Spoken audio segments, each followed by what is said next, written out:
Pandemia. Pues bien, este y otros temas vamos a hablarlo con Antonio Quispe, quien es médico epidemiólogo. ¿Cómo está? Bienvenido al programa. Buenos días, Carla. Gracias por la oportunidad de comunicar. No, gracias a usted por atendernos y sobre todo para resolver las distintas inquietudes, ¿no?, que se tienen respecto del proceso de vacunación. Hemos visto desde que hemos comenzado el noticiero, por ejemplo, que hay en algunos puntos de la capital que la gente está acudiendo a vacunarse para recibir la primera dosis y no hay vacunas. Lo que dice el ministro de Salud es que efectivamente hay una demora por parte de Sinopharm que se tenía previsto el 4 de agosto, sin embargo hasta la fecha aún no llega. Entonces, importante explicarle a la ciudadanía ante el temor, ¿no?, de que pueda haber algún efecto si es que no recibe la dosis a tiempo y más aún cuando se habla de una tercera ola.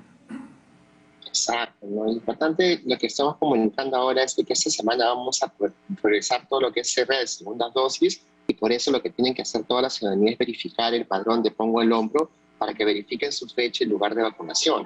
Entiendan de que en las vacunatones las primeras dosis son abiertas, ¿no? Las personas que se aparecen, sin estar en el padrón se les vacuna, si están en el orden de quien le toca la primera dosis, pero durante la semana lo que hacemos nosotros es hacer toda la logística para distribuir las vacunas para que todos aquellos que están programados reciban su vacuna. Entonces siempre hay un orden de llegada, ¿no? En la práctica yo asigno, por ejemplo, lo toca el equipo de vacunación asigna, digamos, 100 vacunas a un lugar donde la programación incluye 100 personas y esas vacunas se van cubriendo conforme van el orden de llegada. Va a llegar un punto en que las 100 personas empadronadas se vacunan, que ya no quedan vacunas, que es lo que se observó el fin de semana gracias al éxito de la campaña de comunicación y el éxito del vacunatón, ¿no? Que tú veías centros de vacunación que cumplían sus metas, acababan las vacunas y venían los otros, ¿no? Y así sucesivamente. Entonces, en la práctica, la logística de distribución de vacunas tiene un impacto sobre disponibilidad según la demanda de las personas y cómo ellas vayan llegando y acabándose las vacunas en cada centro de vacunación. Pero esta semana, por favor, revisen su padrón, verifiquen su fecha y lugar de vacunación y acudan con la confianza de que su segunda dosis lo va a estar esperando. Y pongámonos en el caso de que no lleguen estas dosis de Sinopharm, porque claro, hay un rebrote en China y se entiende, ¿no?, que las vacunas de cualquier laboratorio son requeridas, ¿no?, por distintos países. Pero en el caso no llegaran, ¿se tiene previsto también la posibilidad de reemplazarlas con otro lote de otro laboratorio? Sí, mira qué buena pregunta. Para empezar, darle la confianza a la comunidad de que nosotros tenemos un calendario de vacunas dependiendo de cada proveedor. Entonces, Pfizer, por ejemplo, va a hacer la entrega de vacunas que les corresponde hacer este jueves, que son más o menos más de 500.000 vacunas, y con eso vamos a poder seguir cerrando la brecha de segunda dosis de quienes les toca la segunda dosis de Pfizer. El 14-15 ya nos han confirmado que entra 1 millón de Sinopharm para poder seguir vacunando primeras dosis y eventualmente programar el siguiente vacunatón. Lamentablemente, con el dolor de nuestro corazón, el plan que teníamos de hacer la siguiente vacunatón este fin de semana a escala nacional dependía de que llegaran las vacunas a tiempo y lamentablemente esto por orden del presidente chino se ha retrasado. Y lo que mencionas es cierto, ¿no? Y hay que entender que seguimos en pandemia y los países que producen vacunas siguen luchando por cumplir con la demanda de los demás países a quienes han vendido vacunas, pero su prioridad sigue siendo su población. Entonces, lo que ha pasado ahora, producto de esa decisión, es que se ha retrasado y este primer millón de vacunas que tenía que haber llegado esta semana, pues se ha postergado para el 14-15 de agosto.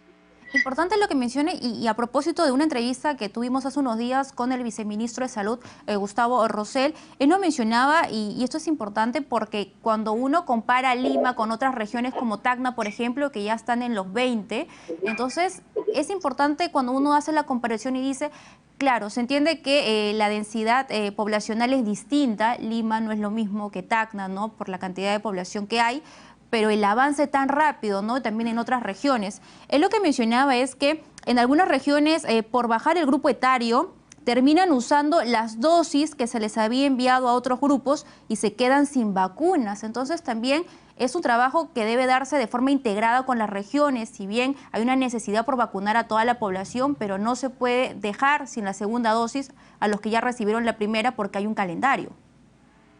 Sí, recientemente tuvimos varias reuniones con las regiones precisamente para estandarizar y compartir experiencias buenas de una región hacia otra, corregir experiencias malas y seguir mejorando en esta propuesta que es la orden del señor ministro de Salud de acelerar la vacunación y cerrar la brecha de segundas dosis, porque el mensaje que hemos querido comunicar es que con una dosis no estás protegido, solo estás protegido si completas tus 2 dosis. Entonces, hubo una especie de competencia muy extraña entre regiones por quién vacunaba más, porque miraban a Tacna, que ya había bajado en el grupo etario, y no entendían de que la razón por la que Tacna había recibido vacunas para vacunar a toda su población era geopolítica, ¿no? Porque eso al costado de Chile y había un acuerdo de que eso sea así, y Perú ha honrado ese acuerdo. Pero junto con Tacna, solo Arequipa había recibido más vacunas para seguir progresando, y todos querían hacer lo mismo, pero no teníamos suficientes vacunas para eso porque el calendario sigue lo que se había programado previamente. Entonces, en la práctica, ¿qué tenemos que hacer?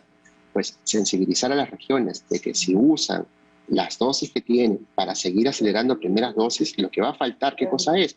Las segundas dosis, y no podemos hacer eso. Entonces, todos han entendido, todos hemos sumado esfuerzos, todos hemos compartido experiencias, y en la práctica está hecha la coordinación para seguir cerrando las segundas dosis, sobre todo de quienes tienen el mayor riesgo de morir, que son los adultos mayores, y que todavía hay algo entre 25 y 30% de ellos que no han completado su segunda dosis o que ni siquiera han recibido la primera. Y también se mencionaba, y lo había dicho el propio ministro de Salud hace unos días atrás, y también lo ha continuado señalando acerca de la llegada de una tercera ola y que sería en septiembre. Pero esa tercera ola estaría predominante ¿por qué variante? ¿Por la lambda, que hasta el momento ya está en nuestro país, o la delta, que va ganando terreno? Mira, qué buena pregunta. Y lo cierto es que, si bien es cierto, desde el punto de vista científico, había cierta incertidumbre de la competencia entre variantes, en la práctica lo que la ciencia nos enseña es que donde entra Delta es un factor disruptor. Entonces, de todo depende de qué fracción de tu población está vacunada con 2 dosis para entender cuál es la magnitud de la severidad de esa ola. En el Perú todavía no hemos llegado al 30% de población protegida, y eso nos pone en incómoda situación de afrontar una tercera ola con solamente el 30% de la población protegida.